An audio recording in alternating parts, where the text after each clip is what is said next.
Narito na ang special coverage ng Hatol ng Bayan 2025 kasama ang PNA headlines.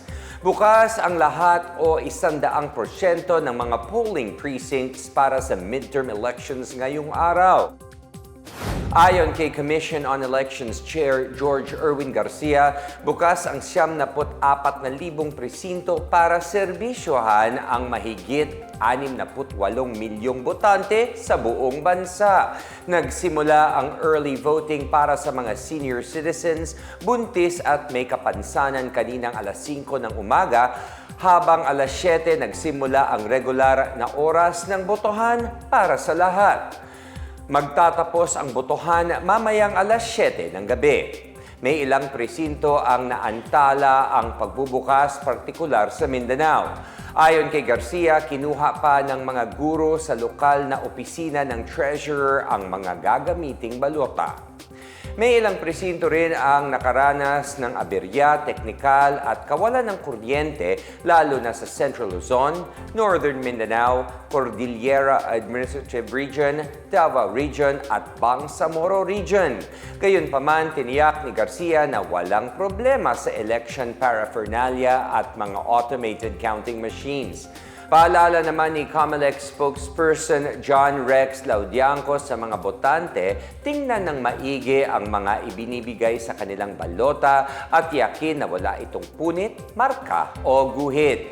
Posible kasing iluwa o di tanggapin ng makina ang balota na madumi o may ibang marka. Ipinaalala naman ng mga lider ng Kongreso sa taong bayan na tuparin ang kanilang tungkulin sa bansa sa pamamagitan ng pagboto ngayon eleksyon. Ayon kay House Speaker Martin Romualdez, hawak ng bawat Pilipino ang kapangyarihan hubugin ang kinabukasan ng bansa.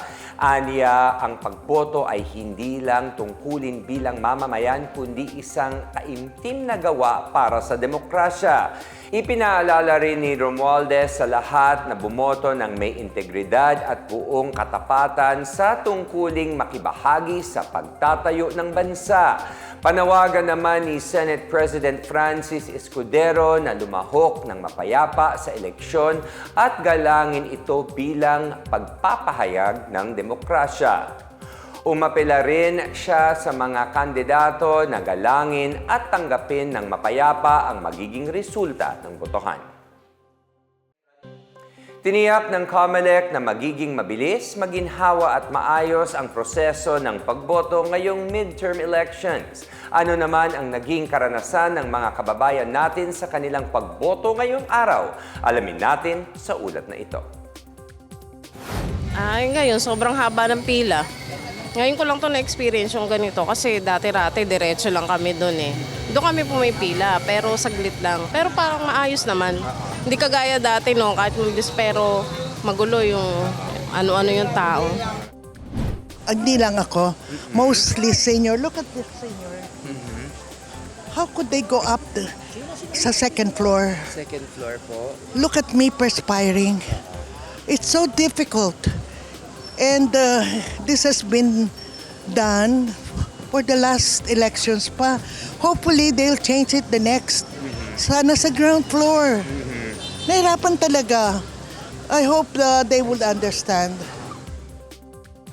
Abangan ang mga susunod na balita mula sa special coverage ng Hatol ng Bayan 2025 hatid sa inyo ng PNA Headlines. Para sa iba pang mga balita at impormasyon, bisitahin lamang ang aming webpage na pna.gov.ph o ang aming Facebook at X account na Philippine News Agency. Ipinalalabas din ang PNA Headlines sa Facebook page ng serbisyo. Mapapanood din ang PNA Headlines sa pamamagitan ng link sa website ng News and Information Bureau sa ilalim ng PNA News at sa YouTube account ng Philippine News Agency. Ako po si William Theo. Ito ang PNA Headlines, naghahatid ng mga balitang nagbubuklod sa bagong Pilipinas.